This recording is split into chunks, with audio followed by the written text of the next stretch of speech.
milieu des années 60, la société française est en pleine transformation. La télévision devient le sujet de conversation des Français de tous âges et de toutes origines. S'il est question du programme de la veille dans une conversation et qu'on l'a pas vu, on se sent exclu. Les soirs de matchs de foot ou de catch, les rues se vident. On va dans les cafés regarder la télé ou même chez son voisin. Personnellement, c'était dans la vitrine d'un vendeur de poste. Ce sont les programmes de la première chaîne qui sont populaires.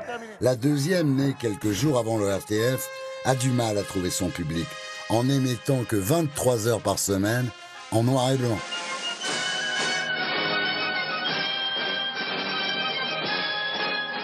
Nous voudrions que cette deuxième chaîne soit riche, variée, neuve, vivante, et qu'elle devienne ainsi, pour le plus grand nombre de téléspectateurs, et à l'égal de la première, votre ami de tous les soirs. Non, monsieur, ne vous énervez pas comme cela, voyons. Si vous ne pouvez pas recevoir la deuxième chaîne, c'est parce que vous n'avez pas fait venir à temps votre radioélectricien. La deuxième chaîne de la télévision fonctionne maintenant depuis une semaine. Au hasard des rues, nous sommes arrêtés pour demander à des téléspectateurs leur opinion sur cette deuxième chaîne. La première chaîne, il y a des programmes qui me cassent les pieds, alors je passe sur la deuxième. On espère que ça s'améliorera tout de même. J'espère qu'il y aura d'autres progrès de fait, parce que ça n'est pas encore au point. Parce que j'ai l'impression qu'on nous promet des spectacles et des programmes plus intéressants et plus distrayants surtout.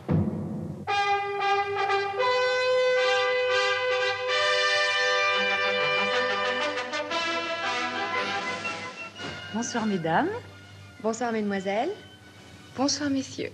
Et voilà, monsieur le directeur. Oui. C'est plat, hein. C'est plat. Ah si, c'est plat. Vous n'auriez pas un autre plan que ça? Et le bon plan, c'est Pierre Bellemare qui va le rapporter des États-Unis. Bonjour Pierre, ça va bien? Ça va bien. Bonsoir. Une émission va marquer la toute nouvelle deuxième chaîne, 12 jours après son lancement. Bonsoir.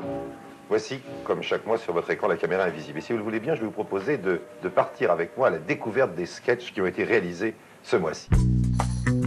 La caméra invisible, née un soir d'avril 1964. Oui, ce sont des portes vitrées. Il y en a plein dans la maison de la radio comme ça. Et nous, en France, nous avons l'habitude. Nous n'utilisons jamais les poignées pour pousser les portes. Nous utilisons la vitre, n'est-ce pas? Mais quand il n'y a pas de vitre, vous voyez ce qui peut se passer. Terrible,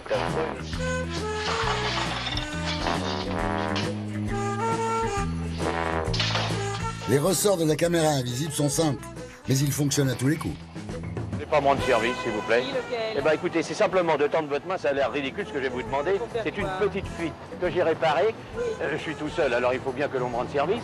Et je voudrais remettre de l'eau pour savoir si la fuite existe toujours. Tenez, mon brave. Le succès est foudroyant. Le programme bat tous les records d'audience. Et face à cet engouement, les moyens mis en œuvre deviennent de plus en plus importants, dignes de ceux du cinéma. La jeune fille que vous voyez arriver sur votre écran, c'est la secrétaire de l'auto-école. Le patron, c'est le monsieur aux lunettes de soleil. Et voilà, lui dit-il, vous allez commencer par me faire une course qui n'est pas très loin d'ici. Et voilà, c'est parti. 30 minutes plus tard, la jeune fille revient et n'ose pas entrer dans la boutique. La maison à côté est exactement la même. La rue n'a pas changé. Non mais enfin, est-ce que je rêve? Vous avez demandé au patron, là, de la boutique? Bah oui, mais enfin, hier, elle était encore à l'auto-école. Qu'est-ce qu'il y a? Tu ne vas pas vous chercher quelque chose? Vous vouliez un costume Ça savoir où est l'auto-école? C'est une teinturerie, mademoiselle.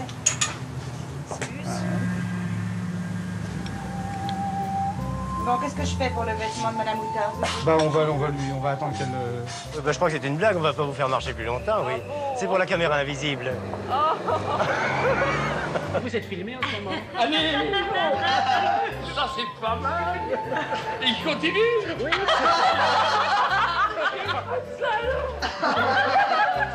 Quelle est de toutes les séquences de la caméra invisible depuis qu'elle existe celle qui a exigé le plus grand nombre de moyens techniques? C'est la gare de Bièvre. C'est la gare de Bièvre, parce que la gare de Bièvre, c'était la réception, n'est-ce pas, d'un monsieur à la gare de Bièvre, une réception officielle.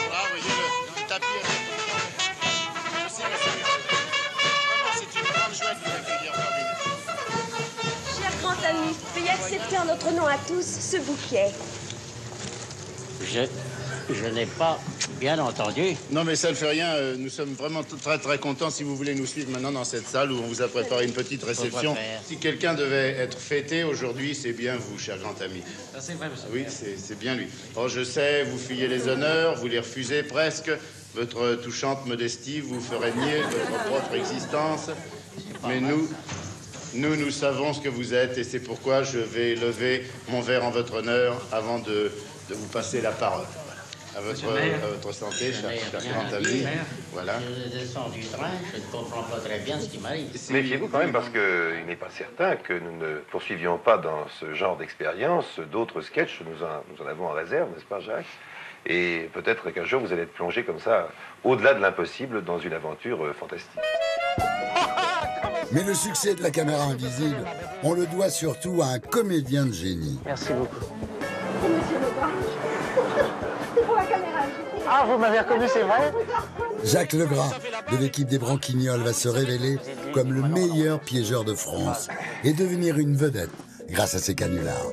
Je suis très content maintenant parce qu'ils ont enfin trouvé une place très stable à l'ORTF. Je suis planton. Alors si on me demande un renseignement, je suis là pour le donner. Si on voudrait faire un concours de chance, on pourrait avoir des renseignements, s'il vous plaît. Vous avez quoi fait pour le plus cher, là? Comment? Vous avez fait que le plus cher? Un an? Un an? Vous avez... Oh, non, on est toutes. Hein? Non, c'est pas ça. Non, pas 25 ans de son bourreau que parfois... Vous voulez chanter ou vous voulez pas chanter? Oui. Vous voulez chanter? Oui. Chanter, alors vous adressez Moussoun comme ça. Non, vous savez où vous allez? Qu'est-ce qu'il Non, c'est pas 4, mais c'est au 13e étage, vous savez? Hein? Au 13e? Non, pas 13e. Pas 13 étages ici, pas 13 étages. Non, pas 13 étages, plus 3 étages ici. Vous avez demandé Moussoukas à mon 13e étage. Jacques Legras réussira même à jouer un mauvais tour à un passant qui rêvait d'assister à la mythique émission de Pierre Sabag au théâtre ce soir. Vous voulez rentrer? Oui. Parce que je connais bien Pierre Sabag, si vous voulez, vous faire rentrer. Il lui offre un billet coupe-fil et lui propose de pénétrer dans le théâtre, mais par l'entrée des artistes. Après l'avoir fait longuement déambuler dans les coulisses, les 3 coups retentissent. Et là, surprise. Le piégé assiste au lever de rideau depuis la scène, face à un public venu assister à l'enregistrement médusé, mais complice. Mesdames et messieurs, Pierre Sabag m'a demandé de vous présenter cette nouvelle pièce. Ma foi, je ne crois pas qu'il y ait quelque chose à dire, sinon de la voir premièrement.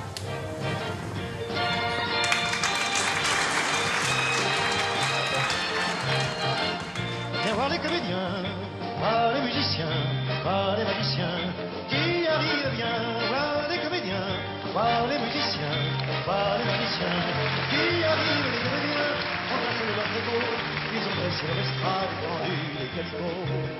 Les comédiens ont traversé le faubourg, ils ont donné la parade à grand renfort de tambour. Devant l'église, une roulotte peinte en vert, avec l'échelle d'un théâtre à ciel ouvert. Et derrière eux, comme un cortège en folie, ils drainent tout le pays, les comédiens. Viens voir.